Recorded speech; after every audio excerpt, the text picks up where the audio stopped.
Hola de nuevo, bienvenidos al segundo capítulo de nuestros videotutoriales sobre Access 2013. En este capítulo vamos a aprender a abrir una base de datos y a gestionar las tablas dentro de ella. Antes de comenzar, quisiera clarificar que una base de datos está integrada por diversas tablas, que es donde se recogen todos los datos de esa misma.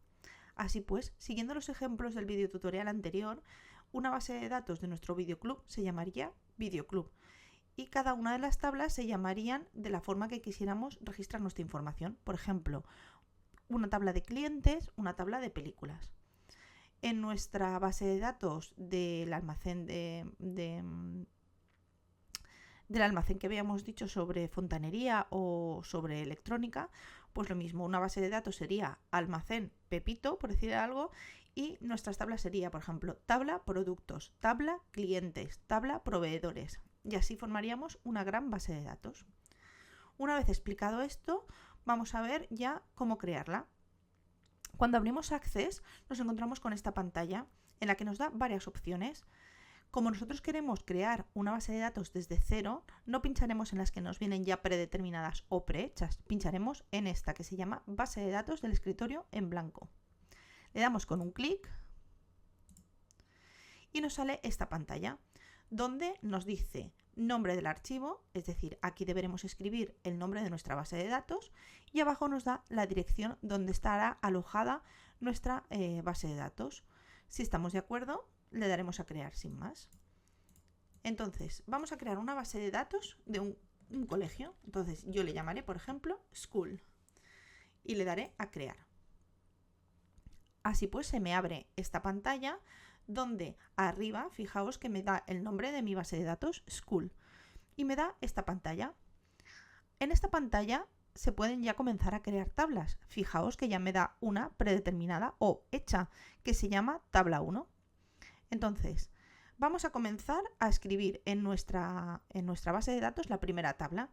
A la primera tabla le voy a llamar alumnos y voy a introducir los datos de los alumnos de nuestro colegio inventado.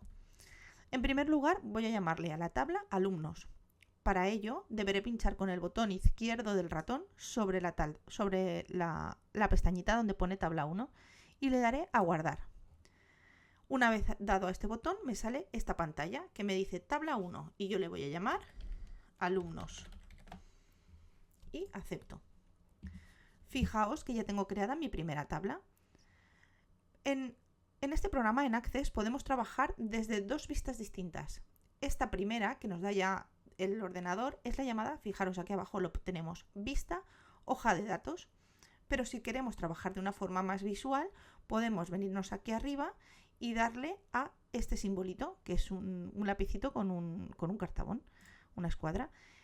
¿Veis? Aquí esto se llama vista diseño. Fijaos, esta forma es una forma distinta de ir añadiendo campos a nuestra tabla. Muy bien, pues vamos a seguir con nuestra tabla desde la vista hoja de datos. Aquí abajo lo tenemos.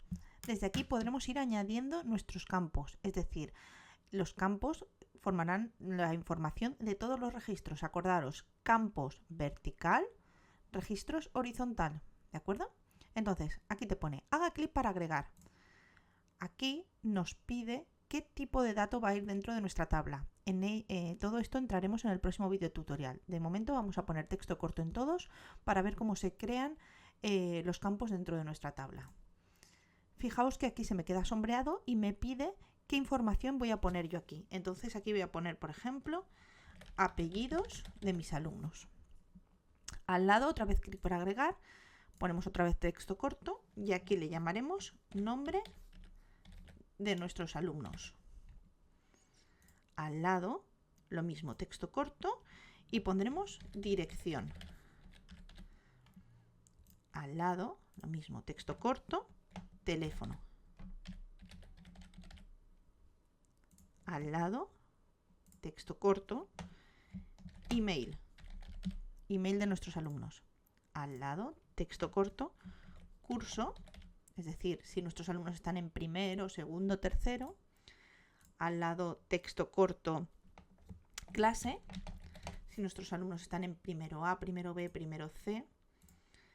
Al lado, beca, para saber si nuestros alumnos están becados o no. Fijaos que tenemos un campo aquí que nosotros no hemos rellenado y que nos lo ha dado el ordenador por defecto, que se llama ID. Este ID es un campo en el que el ordenador, si no tocamos nada, nos dará una clave autonumérica, es decir, irá numerando conforme yo vaya metiendo datos. Esta clave no se repetirá, es decir, cada registro, que hemos dicho que eran nuestros datos horizontales, tendrá asignado un ID, que será diferente en todo caso, de forma que nunca se podrán duplicar nuestros datos. Fijaos ahora, se me había olvidado escribir el campo edad y una vez escrito decido que no quiero tenerlo aquí, quiero tenerlo detrás de la dirección porque es un dato que me parece importante, quiero tenerlo en ese orden. Solo tendría que pinchar sobre el campo y arrastrarlo al lado dirección. Así se me cambiaría la posición y lo tendría donde yo quisiera. Para mover los campos tan solo es pinchar y arrastrar allí donde queramos. ¿De acuerdo? Fijaos cómo a partir de ya en esta pantalla ya puedo ir ingresando y tecleando los datos de mi tabla. Fijaos, tan solo es ponerte encima de la celda correspondiente y ir tecleando, los datos que queramos. Así pues, nos ponemos aquí encima y vamos tecleando. Para pasar de campo a campo, o bien podemos hacerlo con utilización o usando nuestro ratón, o bien con el tabulador, que nos irá pasando los campos de nuestro registro. Así podremos seguir ingresando todos nuestros datos. Fijaos que he dejado los campos email, curso, clase y beca en blanco porque tendremos que cambiar el tipo de dato que queremos ingresar y eso lo haremos en el próximo capítulo de nuestro vídeo tutorial. Allí os espero. Muchas gracias y hasta luego.